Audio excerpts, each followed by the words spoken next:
Assalamualaikum warahmatullahi wabarakatuh. Alhamdulillah, wassalatu wassalamu ala rasulillah Sayyidina Muhammadin wa ala alihi wa sahbihi ajma'in, amma ba'd. Pemirsa, sahabat-sahabatku di mana saja berada, hari demi hari kita lalui, malam demi malam kita lalui. Sekarang kita sudah berada di akhir-akhir Ramadan. Hari ini hari ke-29 Ramadan. Saya yakin apa yang saya rasakan, kita juga rasakan, sudah tidak lapar. Seandainya bukan berkahnya makan sahur yang kita cari, biar kita tidak makan sahur sudah tahan. Kenapa? Karena pesantren Ramadan sudah hampir selesai dan kita ditempa dengan luar biasa tempaan. Salah satunya adalah kebiasaan untuk sedikit makan. Ramadan mengajarkan kita sikap qanaah, merasa cukup dengan apa yang kita miliki. Coba kita ingat-ingat dari hari pertama, kedua, ketiga sampai kemarin hari ke-28. Jam 3 sore, jam 4 sore pikiran melayang. Wah, enak sebentar buka puasa ini. Saya mau makan ini. Tapi sesudah kita buka, minum 1 teguk air, makan sebiji kurma, hilang perasaan. Kemana itu yang tadi mau memakan semuanya? Itulah nafsu. Nah, Ramadan mengajari kita kekang nafsu. Hidup itu indah, sederhana, yaitu kalau kita tidak merasa memiliki. Dan puasa ini selama hampir sebulan mengajarkan kita tidak ada yang kita punya. Apa yang kita mau sombongkan? Baru sehari kita tidak makan, begitu lemas, begitu loyo ini tubuh. Lalu apa yang kita sombongkan di hadapan Allah? Apa yang kita mau banggakan di hadapan manusia? Kita ini tidak punya kekuatan apa-apa. Karena itu ingat, puasa Ramadan ini mengajarkan kita bukan siapa-siapa dan tidak punya apa-apa.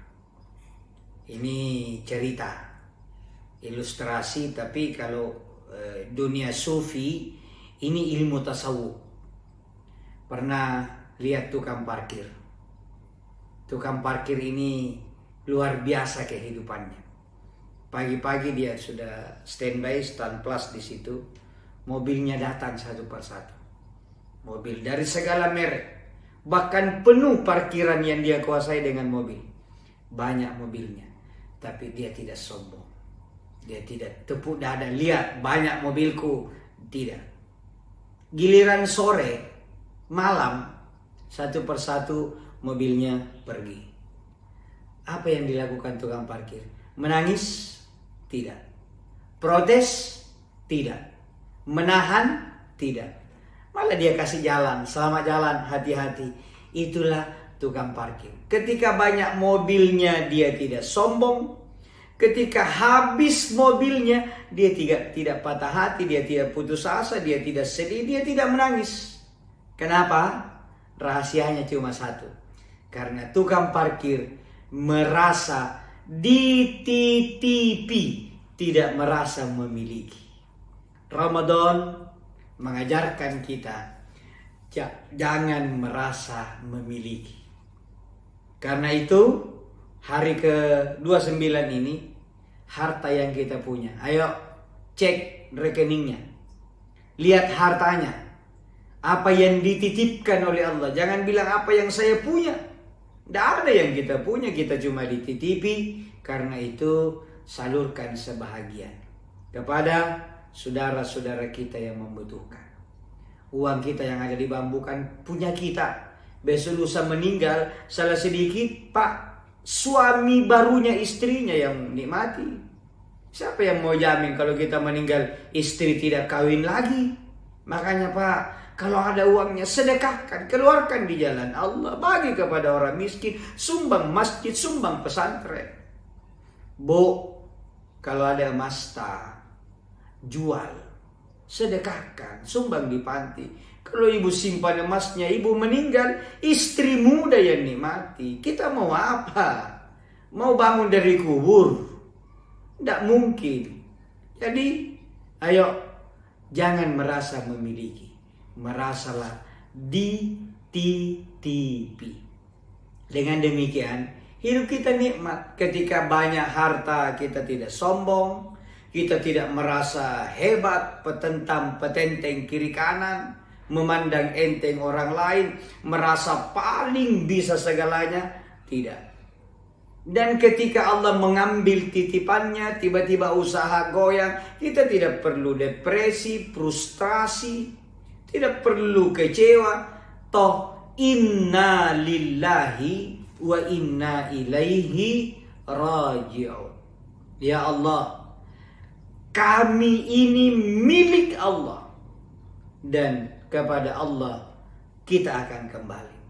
Mental tukang parkir ini yang mesti dimiliki oleh orang lain, oleh kita semua. Jabatan, titipan. Kalau jadi pejabat, jangan sombong, jangan menindas rakyat, jangan menggunakan kekuasaan di jalan yang salah. Giliran berhenti dari jabatan, tidak perlu kita stroke, tidak perlu kita kecewa, tidak perlu kita sakit hati, karena jabatan adalah titipan. Kecantikan, ketampanan, kita dikasih wajah yang cantik, tidak perlu sombong. Pada waktunya kecantikan akan hilang. Coba usia 20 tahun, 30 tahun, kencang, 40 tahun masih bagus. Ada lesung pipinya satu, bikin tambah cantik, tambah gagah. Tapi ketika umur 60 tahun, semua mukanya jadi lesung. Bukan lagi lesung pipi, lesung dahi, lesung dagu, lesung pipi. Akhirnya apa yang kita mau banggakan? Karena itu kembali. Puasa mengajarkan kita dari nol kembali ke nol. Atau bahasa Makassarnya, from zero to zero. Dari nol, titik nol, kembali ke nol. Bukan from zero to hero. Kaifa takfuruna billah? Kenapa engkau ingkar, kufur kepada Allah? Wa kuntum amwat, dulunya engkau zero, mati. Fa ahyakum, kemudian hidup, hero. Thumma yumitukum, kemudian mati lagi, zero lagi. Thumma ilaihi turja'un, kemudian kita dikembalikan kepada Allah, zero. Jadi from zero to zero, dari nol ke nol. Itulah ilmu yang kita dapat dari amalia Ramadan. Selamat menanti hari kemenangan Idul Fitri. Mudah-mudahan sehat semua, amal ibadah kita diterima oleh Allah Subhanahu wa taala. Saya Sarta Manggo mohon maaf atas segala kekurangan. Wallahul muwaffiq ila aqwamit thoriq. Wassalamualaikum warahmatullahi wabarakatuh.